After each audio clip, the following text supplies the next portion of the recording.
So next article பார்த்துட்டிங்கன்னா இந்த pandemic crisis bridging the gulf with West ஏஷியான்னு சொல்லியிருக்காங்க. ஸோ இது ஜிஎஸ் பேப்பர் 2ல் வரும். ஸோ இன்டர்நேஷ்னல் ரிலேஷன்ஸ்லாம் இருக்குது இல்லையா, ஸோ இந்தியாவுக்கும் கல்ஃப்க்கும் என்ன ரிலேஷன்னு பார்க்க போகிறோம். ஸோ ஆல்ரெடி நான் சொன்ன மாதிரி இப்போ இந்தியா சைனா அப்படின்னு சொல்லி நீங்கள் தனியாக நோட்ஸ் எடுத்து வச்சுக்கணும்.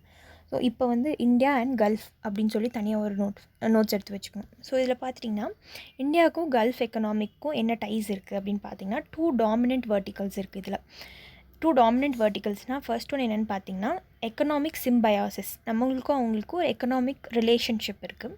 அதுக்கப்புறம் இந்தியா எக்ஸ்பாட்ரியேட் கம்யூனிட்டி. ஸோ நம்ம இந்தியாவிலேருந்து நிறைய பேர், எவ்வளோனா கிட்டத்தட்ட அந்த கரெக்டான நம்பர்ஸ் எனக்கு தெரியல, ஸோ நான் சொல்கிறேன்.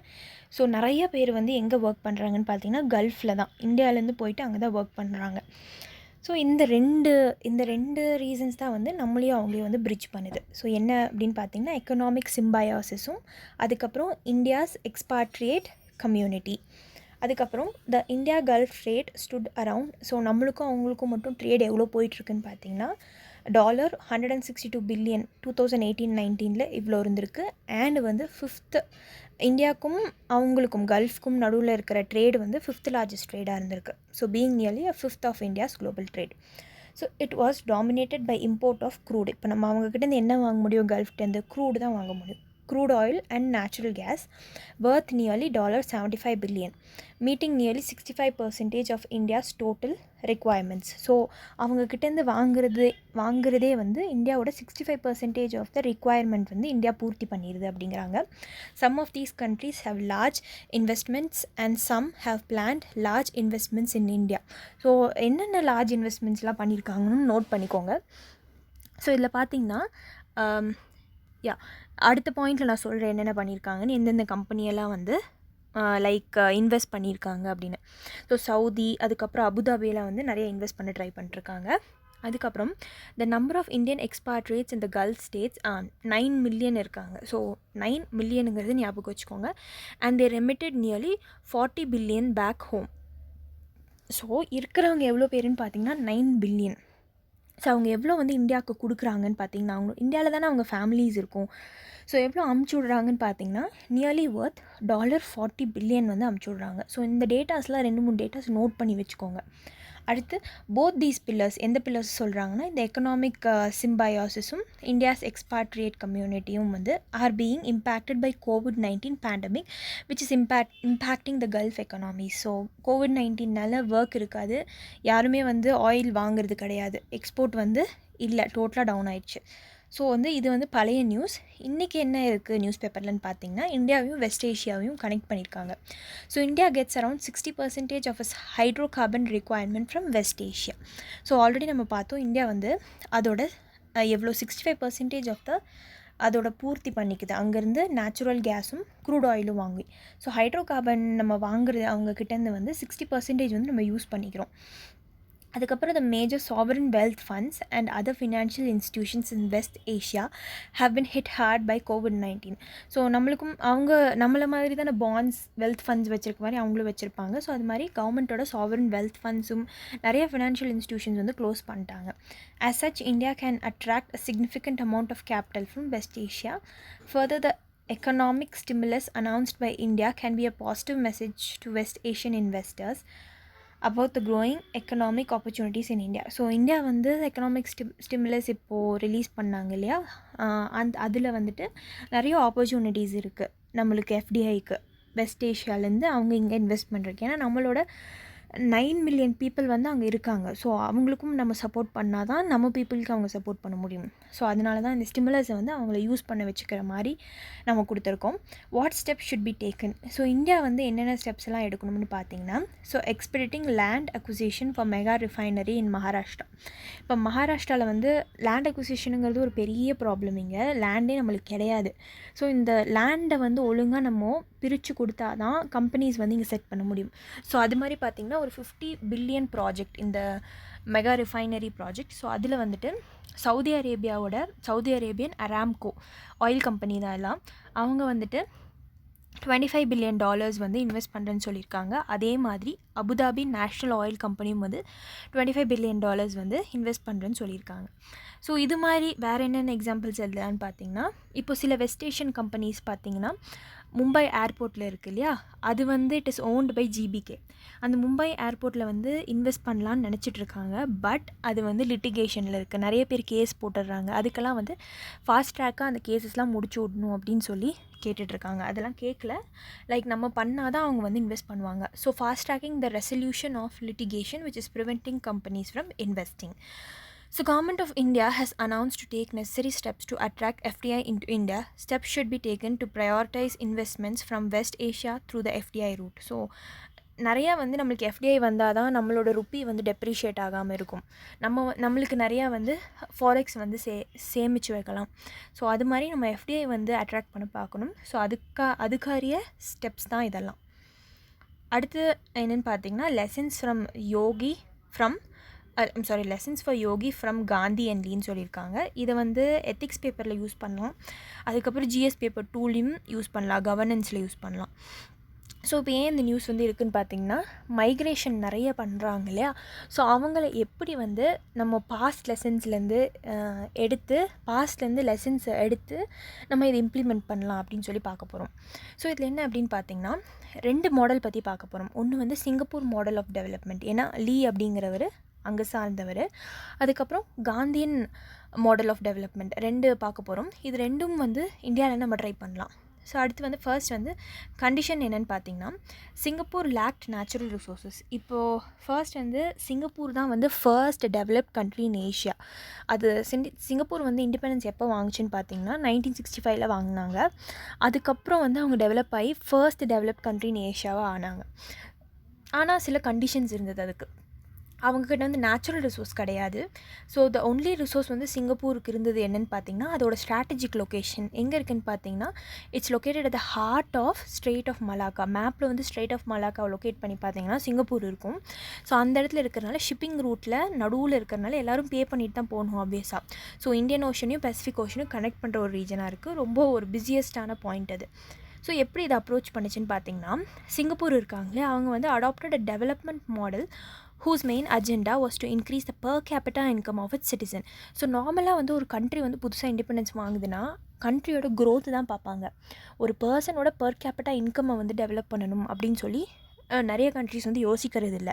ஸோ சிங்கப்பூர் என்னென்னா அதுக்கு ஆப்போசிட்டாக யோசித்தாங்க. நம்மளோட உள்ளே இருக்கிற சிட்டிசன்ஸோட ஒருத்தரோட பர் கேபிட்டா இன்கம் வந்து இன்க்ரீஸ் பண்ணணும் அப்படின்ட்டுன்னு. ஸோ அக்கார்டிங்லி த எம்என்சிஸ் பர் கேபிட்டா இன்க்ரீஸ் பண்ணணும்னா அவங்களுக்கு வேலை நல்லா கொடுக்கணும், அவங்களுக்கு ஸ்கில் நல்லா தெரிஞ்சிருக்கணும். அப்போ வந்து என்னென்னு பார்த்தீங்கன்னா, accordingly MNCs were invited to set up shops. So வந்து ஷாப் செட்டப் பண்ணுறதுக்காக அலோவ் பண்ணாங்க. So in addition the companies were to train Singaporeans in skilled work in order to increase their wages and resultant per capital income. So already நான் சொன்ன மாதிரி எம்என்சிஸை வரவிட்டாங்க. ஆனால் ஒரு condition வச்சாங்க, அவங்க வேலை கொடுக்கும் போதும் நிறைய பேர்த்த வந்து ஸ்கில்லை ட்ரெயின் பண்ணணும். ஏன்னா அது ஃப்யூச்சரில் வந்து இவங்களுக்கு யூஸ் ஆகும், சிங்கப்பூர் பீப்புளுக்கே யூஸ் ஆகும். ஸோ அதனால் அப்படி பண்ணுறனால ஒரு மனுஷனோட பர் கேபிட்டா இன்கம் வந்து இன்க்ரீஸ் ஆகும். ஸோ இதுதான் அவங்க பண்ண methodology. So in return Singapore offered world class infrastructure, efficient administration and low taxes. So நாங்கள் உங்களுக்கு என்ன பண்ணித்தரோம் அப்படின்னா, எம்என்சி கம்பெனி எங்கே வரீங்கன்னா அப்படின்னு சிங்கப்பூர் என்ன சொன்னாங்கன்னா, நாங்கள் வந்து உங்களுக்கு இன்ஃப்ராஸ்ட்ரக்சர் தரோம், ரொம்ப நல்ல அட்மினிஸ்ட்ரேஷன் பண்ணித்தரோம், அதுக்கப்புறம் லோ டேக்ஸஸ் வந்து உங்களுக்கு நாங்கள் கொடுக்குறோம். ஸோ நீங்கள் பெருசாலாம் டேக்ஸ் பே பண்ண தேவையில்லை அப்படின்னு. ஸோ டேக்ஸ் ஹேவன் மாதிரி. அடுத்து lessons for Indian states. So focus should be on increasing the per capital incomes and not merely growth rates. So இதுக்கும் மைக்ரேஷனுக்கும் என்னடா அது சம்மந்தம் அப்படின்னு பார்த்தீங்கன்னா, இப்போது ஒருத்தரோட பர் கேபிட்டா இன்கம் வந்து இன்க்ரீஸ் ஆகும்போது நார்மலாக வந்து அவருக்கு வந்து டெண்டன்சி இருக்காது ஒரு இடத்துலேருந்து இன்னொரு இடத்துக்கு போய் சம்பாதிக்கணும் அப்படின்னு. நம்ம இடத்துல இருந்து நம்ம நல்லா சம்பாதிக்கலாம். ஸோ அதுதான் வந்து இதோட கான்செப்ட். அடுத்து 2014 பேப்பர் 4 ஒரு கொஷின் கேட்டிருந்தாங்க. என்னென்னு பார்த்தீங்கன்னா, human being should always be treated as ends in themselves and never as merely means. So explain the meaning and significance of this statement, giving its implications in the modern techno economic சொசைட்டின்னு கேட்டிருக்காங்க. So இந்த question ஒரு 2-3 தடவை படிச்சிங்கன்னா தான் புரியும்.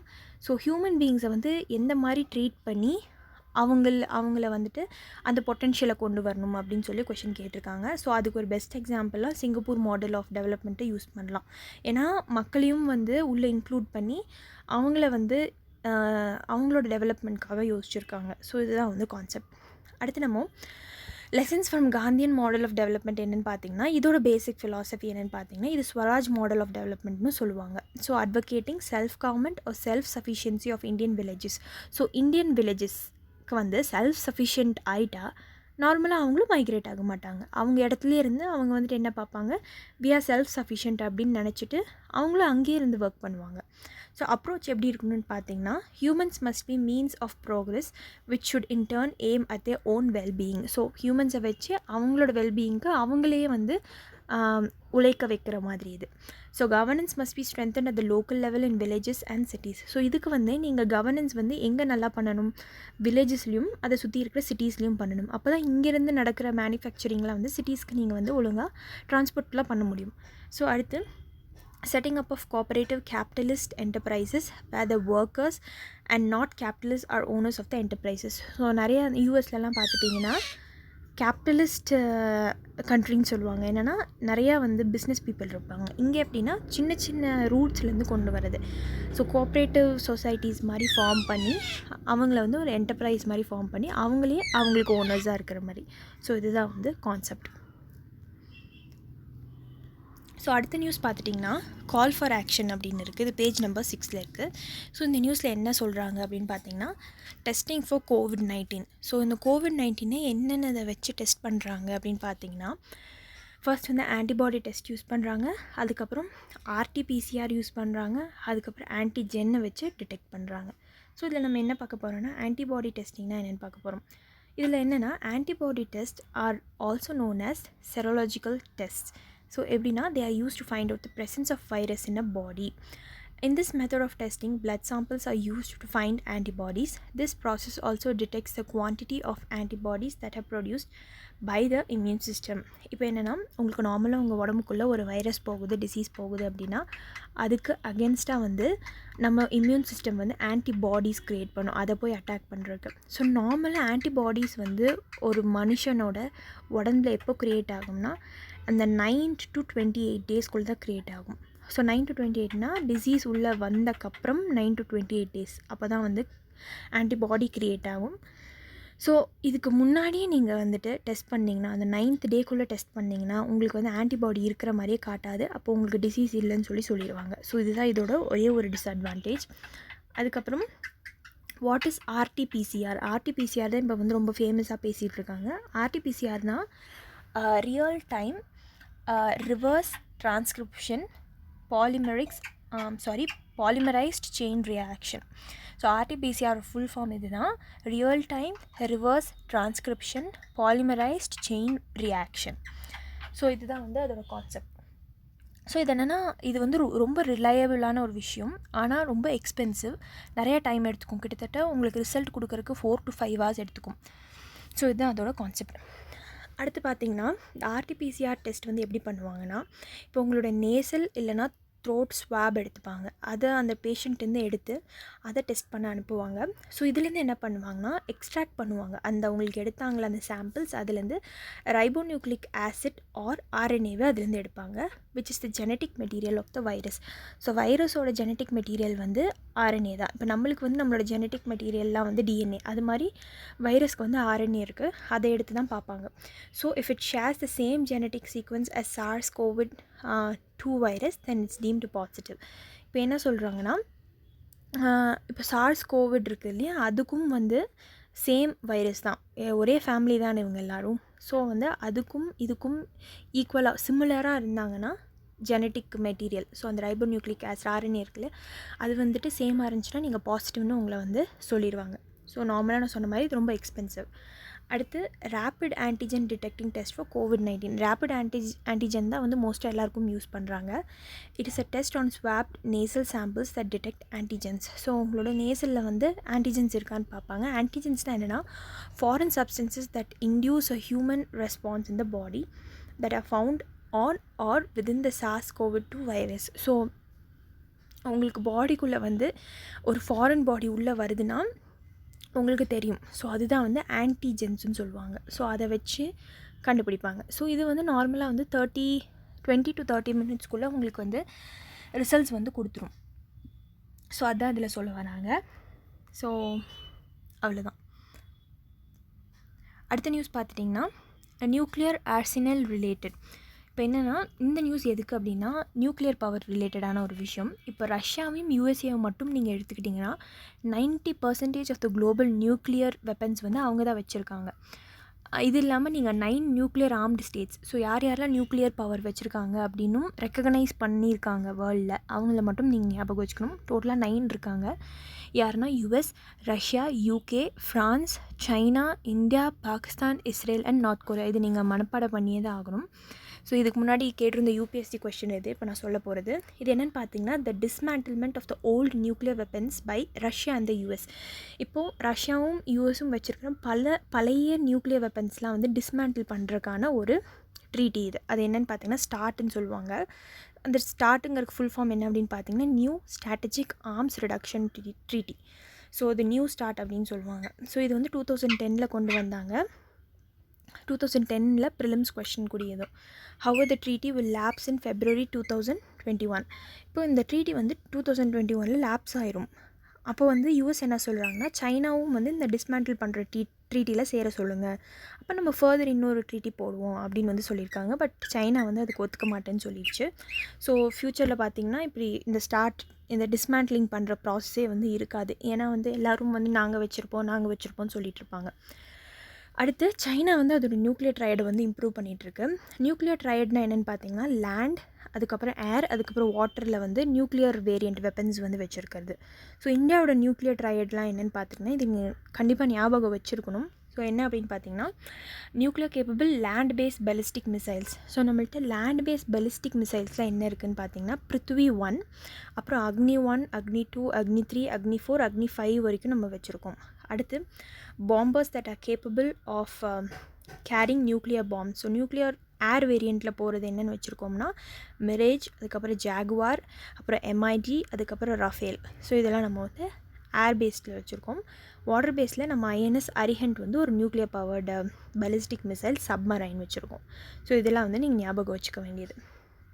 அடுத்து Vandhan Yojana. So Vandhan Yojana என்ன பண்ணுன்னு பார்த்தீங்கன்னா aims to promote minor forest produce centric livelihood development of tribal gatherers and artisans.